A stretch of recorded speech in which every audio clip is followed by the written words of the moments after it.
Оюутны хуралдааны 2 дахь итгэгчээрийг танилцуулах итгэлийн маань сэдэв оюутны сурлалын бүтээмж технологийн стрессийг үзүүлэх нөлөөллийн судалгаа. Миний би болон санхүүгийн их сургуулийн бизнес судлалын 4 дахь курсын уран чадвар болон уянга цэвэн гэсэн багийн бүрэлдэхүүнээр хийсэн оюутнуудын сурлалын бүтээмж технологийн стрессийг үзүүлэх нөлөөллийн судалгаагаа танилцуулах бэлэн боллоо.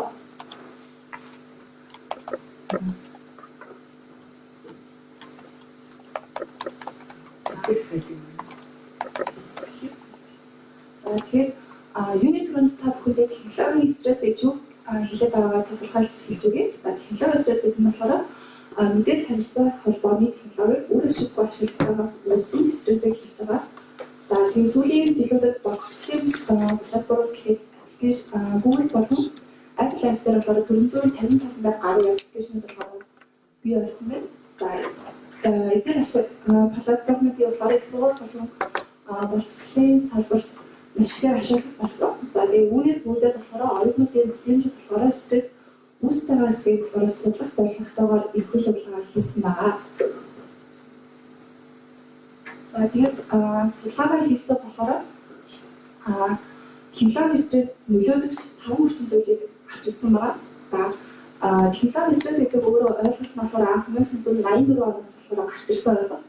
За энэ ойлголтын талаар болохоор цаашаа дэлгүүрт зөвсний үр дүн болохоор ерөнхийдөө технологийн стрессийг бий болгоод байгаа 5 хүчин зүйл байна. За эдгээр нь болохоор эхнийх нь болохоор технологийн хит ачаал буюу олон төрлийн платформоос одоо мэдээлэл ирэх нь хит ачааллын бий болгоод улмаар болохоор технологийн стресс бий болдог юм байна гэж үздэг.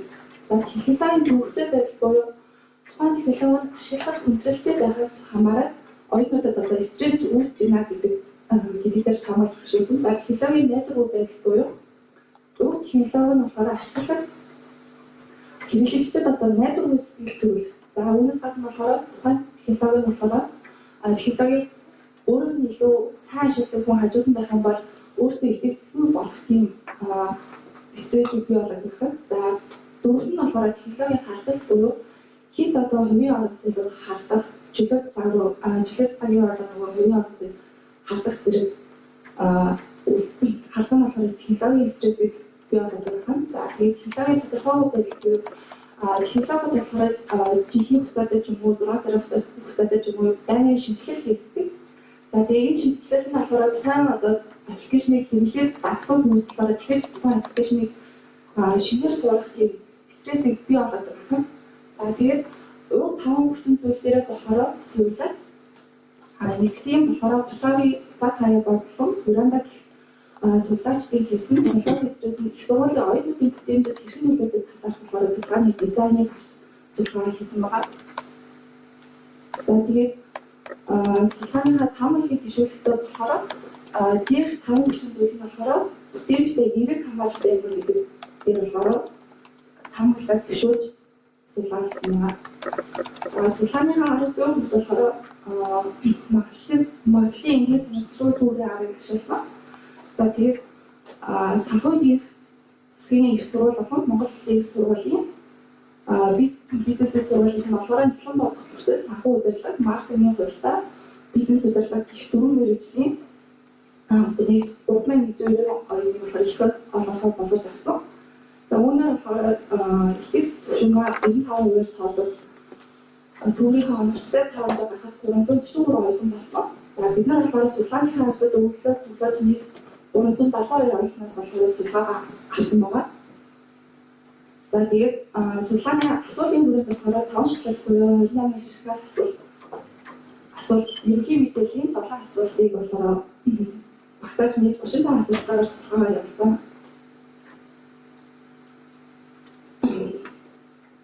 За шинжилгээний үр дүн болохоор 8 өгдөл болохоор найдваргүй гэж хасагдсан баримтын шинжилгээгээр.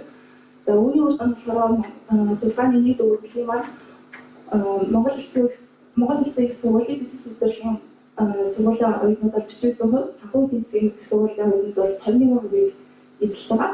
За оюутнуудын ерөнхий мэдээллийн болохоор ихэнх хэсгийг болохоор эмэгтэй оюутнууд буюу 72%-ийг эзэлж байгаа.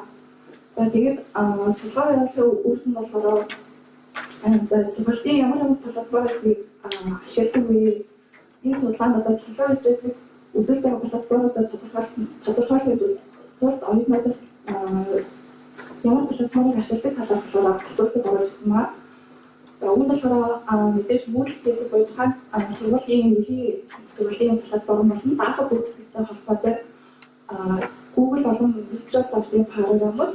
За үүнээс гадна болохоор нэмэлт талбар буюу Google Classroom болон Teams-ыг оруулж өгсөн. За эдгээр платформыг болохоор ихэвчлэн оюутнууд ашигладаг байх нь гэдэг үр дүн гарсан.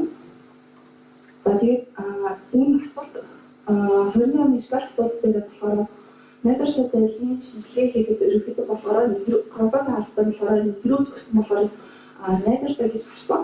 За тэгээд дараа нь бид нар болохоор хүчин зүйлийн хай шинжилгээ хийсэн байгаа. За хүчин зүйлийн шинжилгээний үр дүн болохоор сүрлийн хэмжээнд 7 асуултнаар бүгдээр болохоор факторлуудыг чадсан байгаа. За тэгээд үр дүнд гэх юм бол бид нар болохоор факторлууд чадаагүй 7 асуултыг хасаж өгсөн. Дээрээс нь болохоор технологийн тодорхой байдлын маань нэг хүчин зүйлийн 3 асуулт маань болохоор хасагдаж өгсөн. Энэ асуултууд нь болохоор гадаадын судалгаа гишүүнсэн болохоор манай оюутнууд одоо нөгөө судалгааг өгөхдөө ойлголтын зөрүү өссөн байж болцгүй гэж үзсэн байгаа. За тэгээд судалгаа цааш үргэлжлүүлэхдээ болохоор ер нь 4 хүчин зүйл дээр болохоор бүтээжин хэрхэн нөлөөтэйгээр авчсан гэсэн үг ээ.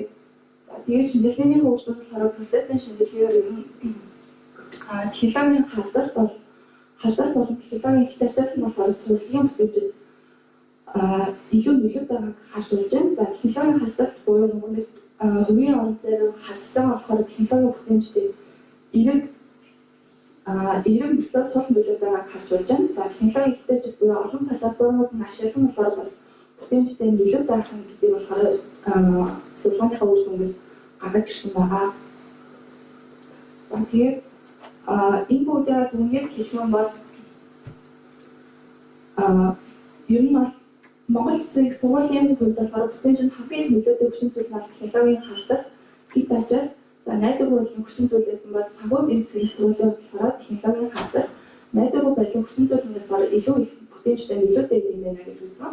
За тэгээд дээрэс нь болохоор бид нэг энэ талаар судалгаа хийхдээ судалсан байдлаа хайсан чинь Монгол хэл дээр бол нөгөө тийм тодорхой судалгаа болдоггүй. Хэвчлэн нөгөө гадаадд болохоор энэ тал дээр маш олон судалгаанууд хийгдсэн байсан болохоор Монгол дээр бас тийм мэдээлэл болох үднээс болохоор энэ талаар хийгдсэн.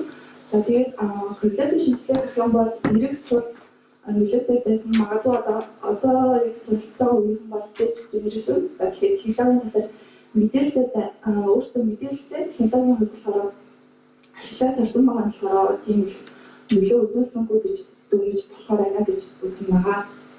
Ингээд анхаарал хандуулсан баярлалаа.